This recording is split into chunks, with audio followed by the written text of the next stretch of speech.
कहानी की शुरुआत में हम जेल के अंदर एक लंबे और मजबूत आदमी को देखते हैं जो बाकी कैदियों के साथ थप्पड़बाजी का मुकाबला कर रहा होता है। देखने में ये आदमी हमें काफी ताकतवर नजर आ रहा था, लेकिन जैसे ही उसके साथ मुकाबला कर रहा मोटा आदमी शिक उसे एक थप्पड़ मारता है, वो चारों खाने चित्त हो जाता है। जिसके बाद शिक खुद को जेल का सबसे ताकतवर कैदी मान लेता है, क्योंकि कोई भी उसकी ताकत देखकर अब उसके साथ मुकाबला करने को तैयार नहीं था। लेकिन तभी अचानक कैदियों की भीड़ के बीच से एक दुबला पतला मासूम चेहरे वाला लड़का ह्युनसू उसके साथ मुकाबला करने के लिए आगे आता है, जिसे देखकर सभी के सभी कैदी उसका मजाक उड़ाने लगते हैं। सबको लग रहा था कि ये बच्चा तो फूंक मारने से ही उड़ जाएगा, लेकिन फिर भी ये मुकाबला करने आ गया। लेकिन ह्युनसू को शिक से जरा भी डर नहीं होता और वो मुकाबले के लिए तैयार होता है। और हाँ, ह्युनसू कोई आम लड़का नहीं है, जिसके बारे में हम आगे जानेंगे। खैर, शिक और ह्युनसू पहले थप्पड़ मारने के लिए स्टोन पेपर सिजर्स खेलते हैं, जिसमें ह्युनसू हार जाता है और पहला थप्पड़ उसी को खाना पड़ता है, जो इतना जोरदार था कि वो पूरी तरह से लड़ खड़ा जाता है।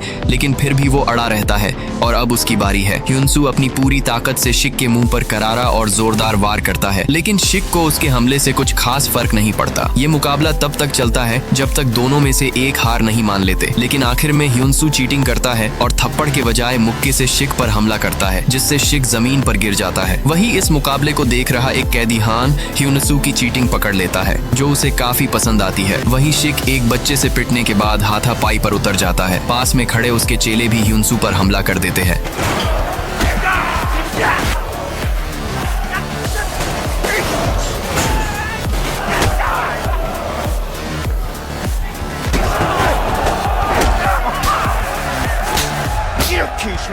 ह्युनसू भी बड़ी चालाकी से उनके साथ अकेले लड़ रहा होता है कि तभी गार्ड वहां आकर उनकी लड़ाई रुकवाते हैं और ह्युनसू को मारपीट करने के लिए काल कोठरी में डाल देते हैं। कुछ देर बाद हान उसके पास आता है और उसे समझाता है कि तुम अभी यहाँ नए हो, इसलिए तुम्हें पंगा नहीं लेना चाहिए, और तुमने जिसे आज पीटा है वो बेहद खतरनाक कैदी है, इसलिए तुम्हें थोड़ा संभल कर रहना चाहिए। जिसके बाद हान वहाँ से चला जाता है। अगली सुबह एक कैदी ह्युनसू से कहता है कि शिक और उसकी गैंग अब दोबारा उससे उलझने की कोशिश नहीं करेंगे, क्योंकि हान ने शिक और उसकी गैंग को वार्न किया है कि वो भूलकर भी या गलती से ह्युनसू पर हमला ना करें।